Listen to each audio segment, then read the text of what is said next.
Gabi e Alisson, salva de palmas para eles. Na verdade, nós somos os únicos honestos, né? Porque a gente falou, vamos pegar e juntar 2 slots. A gente tem 14 minutos, porque 7 minutos realmente é quase impossível para você dar uma qualidade. Mas a gente percebeu aqui que está todo mundo indo nos 15, 20, então a gente não necessariamente precisaria burlar as regras. Mas a gente foi mais ou menos assim. Gente, a ideia nossa é falar sobre OpenShift, né? E... quem já conhece o OpenShift, só para a gente ter uma noção? Show, muito bom.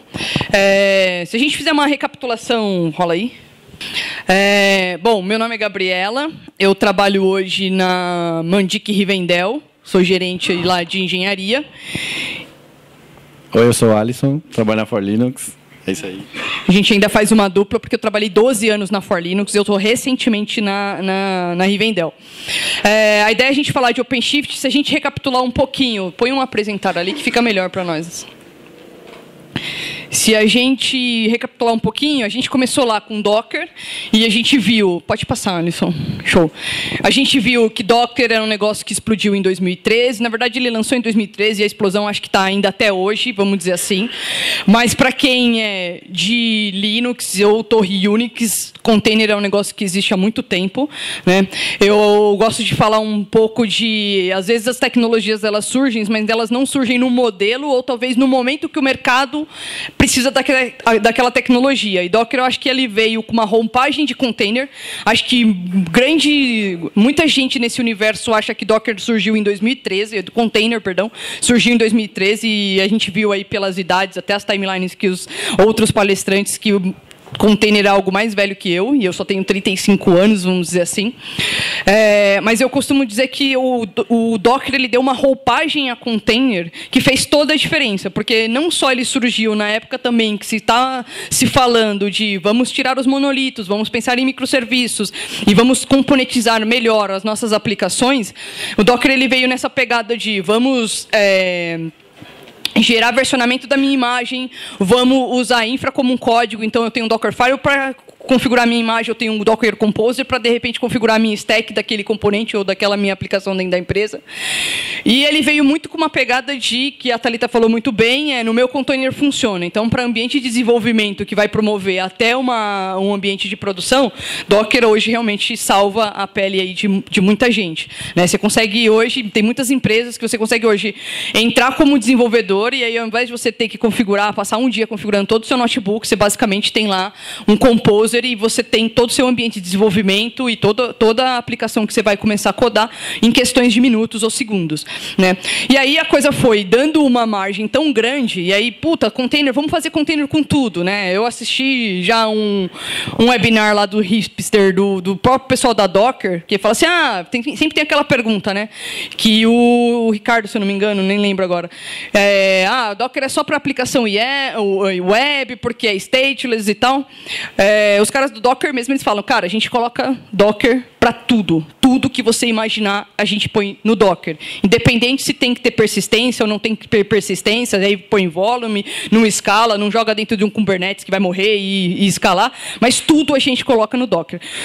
Não é necessariamente assim que as empresas vêm atuando, a maior parte das vezes é para ficar bem na camada web mesmo, e ele nasceu mais pensando nessa pegada, mas na hora que você começa a pensar em, então a gente tem Docker que funciona, e a gente vai começar agora a quebrar minhas aplicações todas em microserviços, e aquele negócio vai virar um ecossistema que antes eu tinha uma aplicação monolito que rodava em um servidor de aplicação, um servidor web, e aí eu não precisava, se eu queria escalar, eu pensava um pouco na questão de sessão, mas agora não, agora eu penso tudo ser microserviços e tudo ser chamado por API, REST, e aí aquela aplicação começa a virar um ecossistema gigantesco que só pensar em Docker não daria mais para ficar organizando ou administrando isso. Aí surge o Kubernetes lá em 2014, que na verdade é uma pegada muito forte da própria Google, do Borg, do ômega, e aí entra o Kubernetes.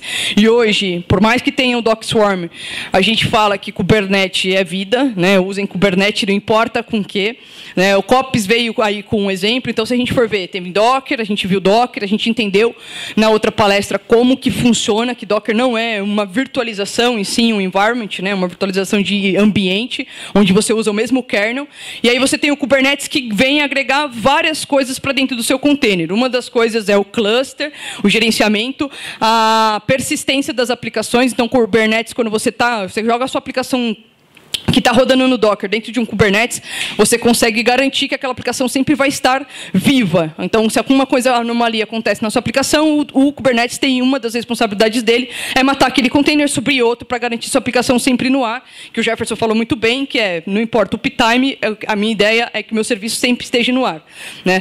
E aí você ganha auto-scaling, porque com Kubernetes você consegue fazer isso, você consegue ter discovery, porque sobe um container lá, ele já pega um IP, já tem o nome tudo envolvido, você tem load balance. Então, o Kubernetes te deixa por todo esse ecossistema de load balance, ele faz rota, ele gerencia a rede, e aí você tem uma abstração muito boa de não ter que administrar tudo isso se você fosse usar só apenas containers Docker. Então, hoje, a gente pode falar que usar Docker sem usar Kubernetes é um pouco desafiador, vamos dizer assim. Se você tem aplicações com poucos microserviços, beleza. Mas se você já passa de 20, 30, 60 microserviços, você administrar isso ou com ECS da AWS ou, enfim, de qualquer forma, só um Docker, você já está sendo um cara aventureiro. Né? A ideia é que você use Kubernetes. E aí, quando a gente fala de Kubernetes, né, depois que o Kubernetes surgiu para fazer essa orquestração do Docker e faz muito bem, começaram a surgir os encapsuladores, vamos dizer assim, ou as distribuições, para facilitar mais a sua vida. Então, quem já viveu de 2014 para cá a administração de Kubernetes na unha, sabe que é uma pegada, principalmente para pessoal de operações, né, sysadmin, é uma pegada pesada, porque além de você ter toda uma complexidade, na hora que você vai atualizar, você tem que garantir que todos os seus nós estão com a mesma versão, e aí você pode quebrar, e você tem a sua aplicação que tinha que rodar naquela versão, e aí você acaba tendo uma complexação muito grande de administração daqueles clusters, porque você está usando ou decidiu usar Kubernetes na unha. Então você tem os caras amigáveis que ajudam isso. O COPS é um exemplo, e o OpenShift ele acaba sendo uma evolução um pouquinho, vamos dizer assim, do COPS, que é a ideia da Red Hat, quando ela lançou, e a Red Hat acho que é um dos principais committers do Kubernetes, né? O OpenShift ele veio para ser um PaaS, né? A motivação da Red Hat, fora dinheiro, né? Que sempre tem, né? Não é de qualquer empresa, na verdade, mas a motivação deles era tentar pegar Docker, Kubernetes e colocar uma camada amigável de administração com um dashboard. A gente até perguntou, né, para o Jefferson se ele usava dashboard. É lindo, maravilhoso, adoro o comando, acho que é legal o OpenShift como o COPS. Você tem o OC para você fazer tudo em linha de comando e conseguir colocar isso em pipelines ou automatizar isso de alguma forma, mas é extremamente importante, principalmente para quem trabalha em enterprise ou ambientes corporativos, que você tenha uma plataforma que dê visibilidade e facilidade na administração. O OpenShift ele veio isso, tornar a vida do dev mais fácil. E aí ele trouxe alguns agregadores. Hoje o OpenShift ele tem 3 versões, né? A gente vai fazer uma demo aqui para vocês verem que é legal os terminais. Acho que o Alisson vai fazer um terminal também, mas o ideal seria, de repente, só usar a interface, mas ele vai mostrar que é tão fácil na interface quanto no terminal. O OpenShift ele veio para ajudar. Hoje ele tem a versão Org, que é a versão da comunidade, né? O modelo de negócio da Red Hat sempre é uma versão Enterprise, que você tem a subscrição e o suporte da Red Hat. Você sempre tem a versão Community, e eles também têm uma versão SaaS para você não ter que administrar o OpenShift, por exemplo, que ainda assim é uma camada de administração. Pode passar. Rapidamente aqui. Uma das grandes coisas, né, que você ganha colocando o OpenShift, por exemplo, do que, de repente, você usar o COPS ou usar o Kubernetes puro. Né? Você tem um recurso muito bom, que o Alisson vai até mostrar aqui na demo, que é o Source to Image. É a possibilidade de ele olhar via webhook direto para o seu repositório daquela sua aplicação, e aí se ela é em Python, se ela é em Go, acho que o Alisson vai fazer Python e Go. Ele vai fazer 2 demos aqui de Python e Go. Você vai apontar para o seu repositório lá no GitHub, e a cada commit, como se fosse uma pipeline, se você faz um commit lá, ele detecta via webhook, ele já gera o build, gera uma imagem daquele Docker, joga dentro de um Docker registry privado dele, então ele gera o build, gera a imagem do Docker, coloca lá, e aí ele faz deploy daquela sua imagem, e aí, obviamente, ele vai colocar quantos pods você configurou naquele seu project, né? Ele tem o Docker Image, que é isso que eu acabei de falar, ele gera, e aí você consegue escalar apertando o botão ou colocando algumas premissas para ele auto-escalar seus containers. Ele tem o Image Stream, que é muito legal, né? Você tem hoje, o Docker ele abstrai um pouco a infraestrutura dentro daquela sua aplicação. Então, você tem uma imagem, que é a imagem da sua aplicação com a imagem do Nginx ou do JBoss ou qualquer coisa que você vai rodar dentro daquele container para rodar a sua aplicação. Se alguma coisa, mas aquela imagem tem um SO, né? Ela é uma imagem ou de Ubuntu, ou de Debian, ou de Red Hat. Se alguma coisa dentro daquela imagem, no core daquela imagem, que não é sua responsabilidade, porque você é um dev e você está só preocupado com a sua aplicação e com o serviço que está rodando aquela sua aplicação, por exemplo, um JBoss.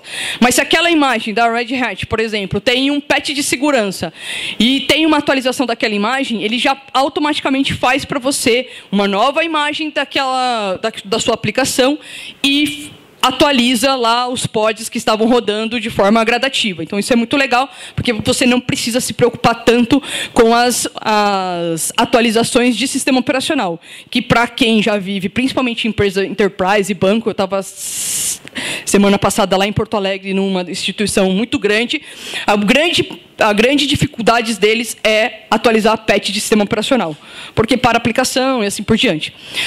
Ele tem o deploy config, que é outra coisa interessante também, quando você coda pensando em container, você pode abstrair bastante coisa e colocar como variável dentro lá da configuração. E aí qualquer variável que você mude, por exemplo, dentro da configuração daquele pod, ele já gera outra imagem de novo e já faz o deploy para você automaticamente. E ele tem uma console que vocês vão ver aí que é super fácil e você consegue criar várias políticas para você, por exemplo, fazer com que um dev que não tenha acesso a escalar ou qualquer coisa do tipo, ele consiga ver os logs do container dele. Embora, é óbvio que quando você está falando de container, a ideia é que você consiga jogar tudo para um Greylog ou um Elastic e gerar a interface de acesso a log para o ambiente de desenvolvimento por essas ferramentas. Então, isso é uma das camadas que o OpenShift traz, agregando, rodando Kubernetes e, obviamente, Docker por cima. Voltei. Não vou, cara.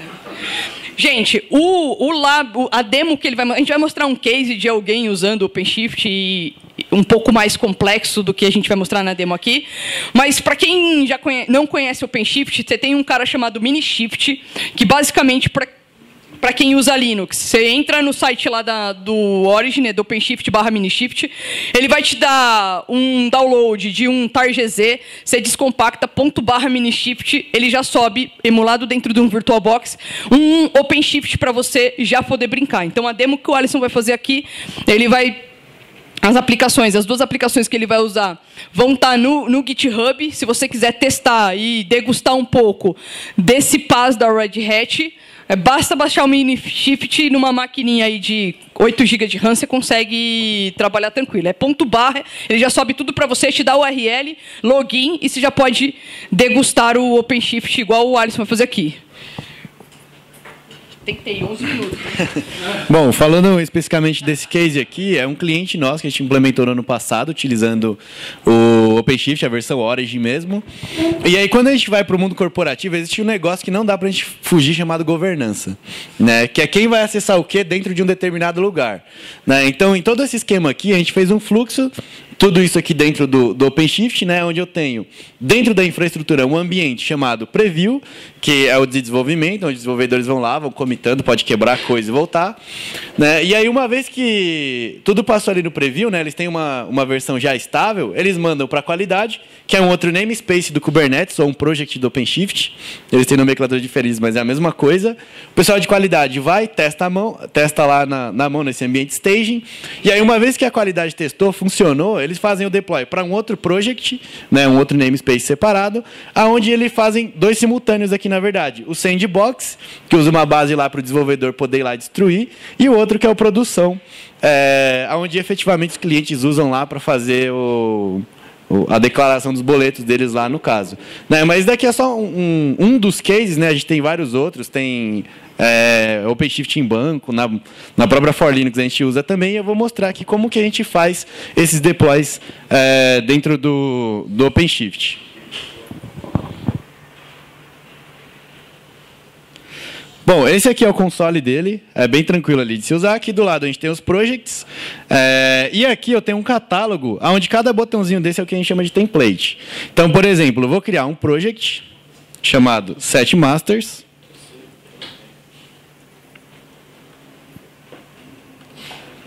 E aí é nesse cara que eu defino, por exemplo, a minha governança, onde eu posso vir aqui e definir quem que pode acessar esse projeto. E aí ele não vê os projetos demais. Vou entrar aqui nesse cara e aí eu tenho uma opção chamada add to project aqui em cima, onde eu posso olhar o catálogo, pegar, por exemplo, uma aplicação em Python, vou dar um next, seleciono o projeto que eu quero fazer o deploy, que é o setMasters, Python versão 3.6, versão P7, por exemplo, né, o nome da aplicação de setMasters.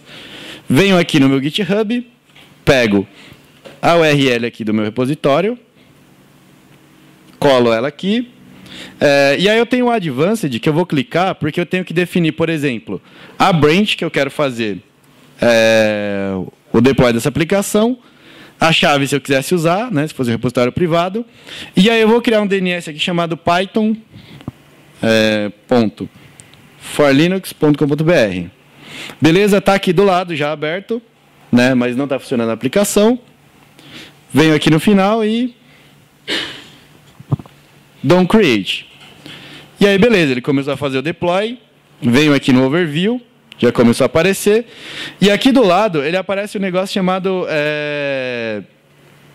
o build config, onde ele tem toda a parte do deploy da aplicação. Então, se a gente for olhar aqui, ele já foi lá no meu repositório, já descobriu que era um Python e já rodou, por exemplo, um pip install no requirements.txt. Né? Mas como que é? Mágica? Não, não é mágica. Quando você vai fazer o deploy de uma aplicação dentro do OpenShift, ela já tem que ser feita pensada em ser deployada dentro do OpenShift. Né? Então, já fiz ela dentro desses padrões. Aqui embaixo ele instalou tudo e gerou uma imagem que vai ser feito o deploy. Então, isso aqui ele vai para um registry interno. Né? Eu não precisei criar esse registry. Se eu vier em Overview, tem aqui um pod em execução. Ficou azulzinho. Teoricamente está funcionando. Clico aqui. Foi feito depois na minha aplicação. Bom, da minha parte, eu acho que é isso aí. Acho que deu para a gente dar uma pincelada aí no OpenShift. É muito legal, funciona. Né? Não deu pau. Então, é isso aí.